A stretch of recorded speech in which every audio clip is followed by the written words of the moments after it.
Week 11 of Purdue football. The Boilermakers will be playing their final home game of the season this weekend against Northwestern. Game time is set for 12:01 p.m. Eastern Time, and it'll be televised live on ESPNU. Go ahead and get an opening statement from Coach Hazell, and then we'll open it up for questions. Well, after our game 2 weeks ago against Wisconsin, we had a chance to get some rest this last week, get some guys healthy. Really took the week to let some guys rest and really didn't put them in any action at all. Let them stay on the sidelines so we can get them back for the final two games here. And obviously there's a good Northwestern opponent coming in on Saturday. I think it's a great matchup for both teams. As you look at the personnel, you study the personnel, I think we're very evenly matched football teams. It should be a great contest for our seniors the last time in the furnace, so we're looking forward to it on Saturday. Okay, we'll open it up to questions. Pete, what do you have?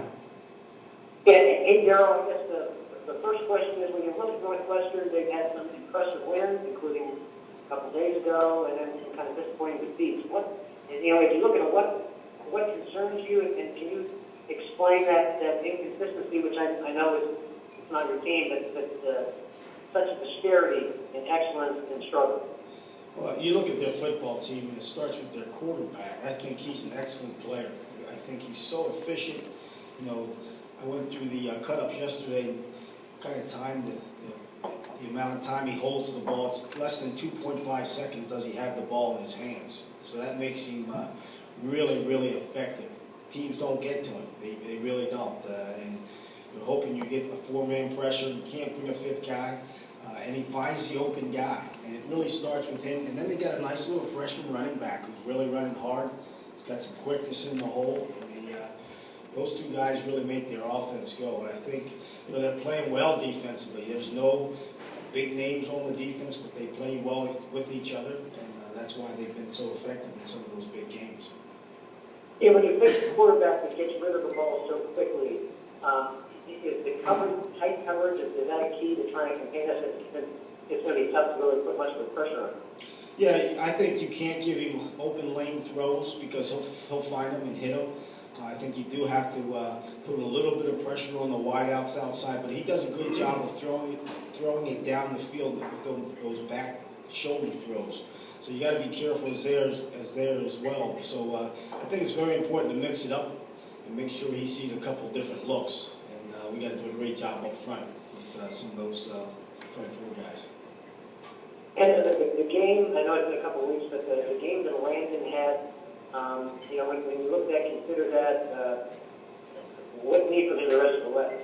Perhaps his best performance ever, since I've been here at least. I thought he was extremely productive. I think he had 52 or 53 production points, tackles for loss, big plays on a great back, pick, a fumble recovery, a calls fumble. Just a phenomenal game for Landon. He just needs to finish his career off just the same way. And then lastly, the ability to learn how to win, to know how to win. Minnesota seems to have mastered that a little bit. And I know you talked before about just being able to finish play. That would come down to just finishing maybe one or two key plays? Well, that's the whole key, is to have one or two guys step up in those last couple of drives, whether it's offensively or defensively. You got to make a play, and that's really what it comes down to. Who's going to make the play at the most critical point in time at the end of the football game? And that's what matters at the end of games and finishing games. Okay, thanks, Darrell. You're welcome. Do we have anybody else on the phone lines? No? Go ahead and get started here in the room then. Darrell, as you look at the last 2 weeks of the season, coming off a bye, especially when you get some time to think about things, you're looking at it from two perspectives. One, you want your seniors to finish on a high note. If you could get these last two wins, you only think about Northwestern, but you could get to 5, which would be a 4-game improvement from last year, create some more enthusiasm. But yet, like I said, that's looking forward. You're still in the here and now wanting your seniors to win. Is it kind of a two-pronged element as you go into the last 2 weeks? Well, I think it's always good to build momentum going into the off season, but we owe so much to this group of seniors, these 17 seniors that really put so much into this program, and we want very desperately to go out and do the right things on Saturday so they can experience that success. And if that success comes, as I just said, you've got some things to show recruits in the off-season, to show fans that they would look forward to next season. Or you could get, these incremental steps. That's what it's all about in building a program, isn't it? You have to take steps at a time. Well, it's always about improvement. We talk about that all the time, and that certainly shows improvement. But we've improved immensely, and I think we gotta obviously we're nowhere near where we need to be, but we're certainly on the upward trend. And I think this is such an important game for us for so many different reasons. Lastly, he kind of started to ask you about it a little bit, but in watching Northwestern this year, obviously I would think they would have gotten your guys' attention winning at Penn State and at Notre Dame, which are two of the most difficult venues in America in which to win. And then they beat a great Northwestern team in Evanston. They've had some poor performances. They've kind of had an interesting season, to say the least, but they've had a lot of success in the big games, haven't they? They really have. I think their staff does a great job. If you watch their film, I think they're always put in the right position to make plays. I think Coach Fitz and his staff have really done a nice job with that football team. You can see some younger players developing. I think the quarterback's development over the course of the season has been really, really good. I think it's a good football team. Hi. So were there any players that you watched in particular during the bye week, just letting them rest, but which did you have your eyes on? Our current players? Mm-hmm. Rashawn was a guy we wanted to rest. Ryan Russell was a guy we wanted to rest. Obviously, Frankie Williams is a guy we needed to rest. But there were a couple other guys that we needed to sit on the sideline and make sure they're healthy for the stretch. What surprised you from Northwestern when they played Notre Dame? Well, I think the thing that you watch that film and you watch the game live on TV is that they continue to fight no matter what the situation was. There was quite a few times where you thought the game might be over, but they never gave up. And they found ways to make plays. The quarterback, and he does such a good job of dropping the ball off. Those guys were sinking in the deep coverage, and he was just dropping it off to the back and being very patient. Can you talk about Paul Griggs in particular? What are your thoughts on the progression that he's made this year? He's had a really good season. We went into the season with a two-man kicking battle. He won the job and has taken off from there. And I got a lot of confidence in putting Paul out there. He's done a phenomenal job for us this year. Yeah, thank you. Just to start off, can you just break down Northwestern's offense for us? Obviously, they don't have a couple of important pieces to their passing game, but what do you see on film when they play Notre Dame from their offense that you have to concern yourself with? Well, I think the big thing with Northwestern's offense is they spread you out, and they have a million different route combinations that they make you try to defend all of them. You got to be careful that you don't try to put too much in your guys' heads. So they have all these different combinations, man routes, zone routes, both, and they do a good job with their front five protecting. They do a lot of turn protection, which doesn't allow people to get to him. Like I said earlier, he gets the ball out of his hands extremely fast, and which keeps him protected. Did you see something at Notre Dame that you didn't see prior when you went back and watched some of the games before they played Notre Dame? Because obviously their numbers on offense aren't terribly impressive, but did something click for them at Notre Dame? No, I don't think so. I just thought that they hit a couple of big shots, which allowed them to get down the field. But I don't think they did anything differently from the previous 6 or 7 games that we studied in the film. They've been a little inconsistent in the pass game. I think their quarterback's thrown 6 touchdowns, 10 interceptions, something like that. Is that something you can potentially exploit? I was surprised when I actually read the stat this morning, it's 8 touchdowns, maybe someone else threw 2 of them, but I was surprised that they had not, just studying the film, more touchdown passes. I'm not sure why, but as well as he throws the ball, as well as they catch the ball, you would have thought they would have thrown a few more touchdown passes, but they're an excellent passing football team. Break down their defense for us, if you could. Well, they're an even front, and they play a lot of zone coverage on first and second down, a lot of man coverage on third down with one high safety. And again, they do a good job of rushing with their front four. They don't bring a whole lot of pressure. They might bring a fifth guy in first and second downs. Usually in third down they will, but they play well off of each other. They haven't, from a numbers perspective, gotten a lot of pressure on the quarterback. Is that something was probably an emphasis during the bye week, protecting the quarterback, considering some of the things that happened in Nebraska and Wisconsin? Yeah, we were exploited a little bit in those last two games in terms of protection, so we had to make some adjustments, which I can't share with you, but we did make some adjustments. We spent about 45 minutes last night talking about those adjustments and making sure that Austin can stand in there and not have guys run up the middle of the field in formation. So that's one of the things that we'll have to make sure we do a good job at on Saturday.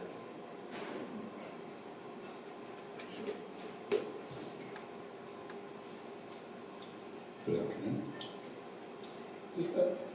When you look back in the off-season and see your class, how much did they help push this group forward just from a mental standpoint and getting it into a different place than where you were a year ago?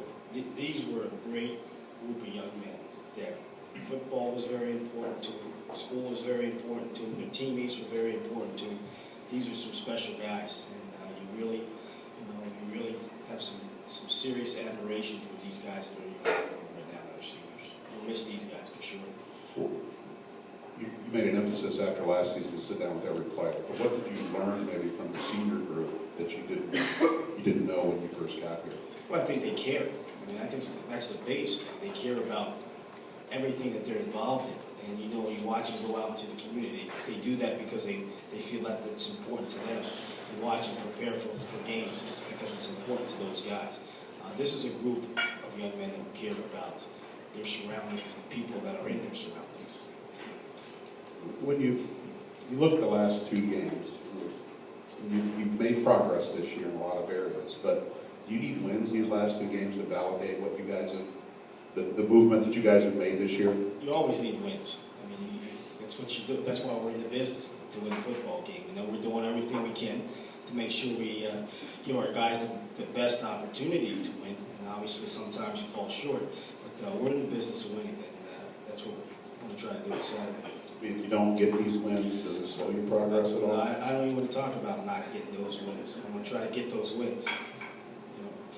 You're coming off kind of a long stretch of not only playing really good opponents, but teams that really ran the ball at you, and that was their focus. Now, at least with Northwestern, that's not really their focus. I mean, kind of talk about the shift defensively that you have to, or the approach you have to take defensively this week. It's a unique style that they run because they do run the outside zone very well. And we got to make sure we don't lose sight of that, because they'll shift number 28 back into the backfield from an empty set, and they run the outside zone as well as anybody we played. Obviously, they don't have the back that. He's a good back. He's not like the guy that we just played, but they do a good job running the zone. But we have to do a good job of making sure we get some batted balls against this quarterback. Why are they so good at blocking kicks and punts? Because it's an emphasis for them. I think they had, this season, they've had 12 rushed. They try to put pressure on them, 12 rushed and 1 block. But they do a good job. They overload the sides and make sure that you're sound. And you better not wiggle a little bit with the ball, because they'll be home and you'll be sorry about it. After you had the 2 punts blocked at Nebraska, do you feel much better about the adjustments you made, if you had to make any adjustments at all in that area? Yeah, there's a couple of different solutions to what we had at Nebraska. So we made one of them last week against Wisconsin, and we even have another 1 or 2 adjustments that we can make if we're getting a lot of pressure from teams.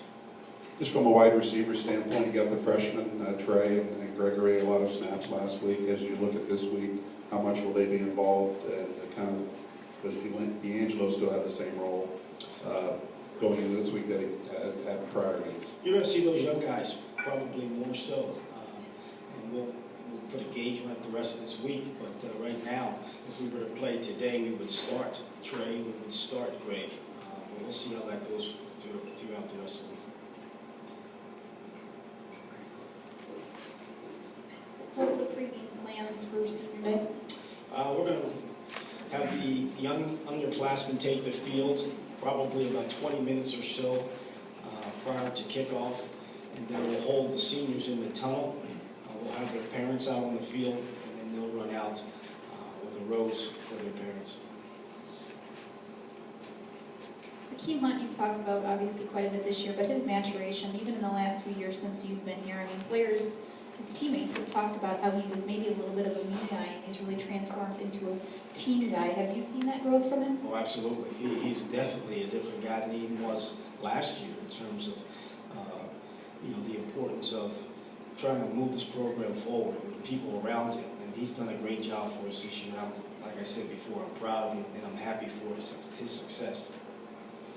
You have so many key seniors, obviously, that are starting games for you and have started all season. Ryan Russell is a guy who's been a consistent starter. I think a lot of pressure maybe was on him when he came in to be the next best, defensive ends. How have you seen him live up to what your expectations for him have been in the last 2 years? Well, I think Ryan's done a good job. I really do. I think, he's been hampered by a few injuries this season, but I think he's done a good job leading in the locker room. I think he's done a good job with his defense, his young defensive players, trying to get those guys to be better.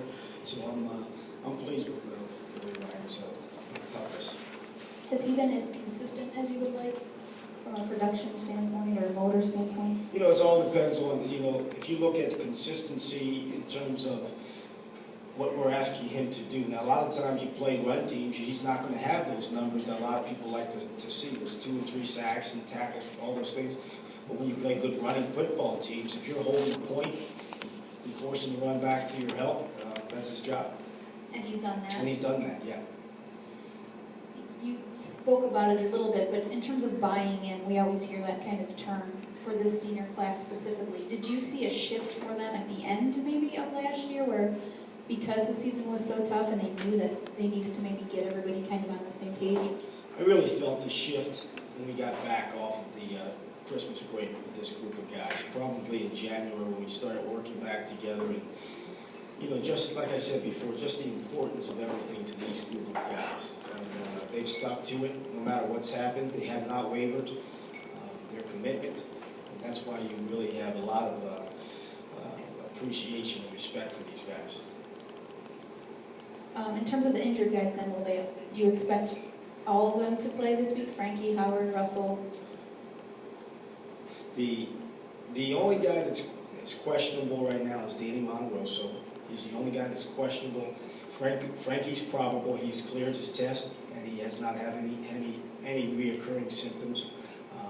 But we're going to keep him out of contact until probably later in the week. But all those other guys should be ready to go. What about those two the offensive linemen, the tackles? Yeah, those guys are beat up, but they're going to be available to us, but they're pretty beat up still.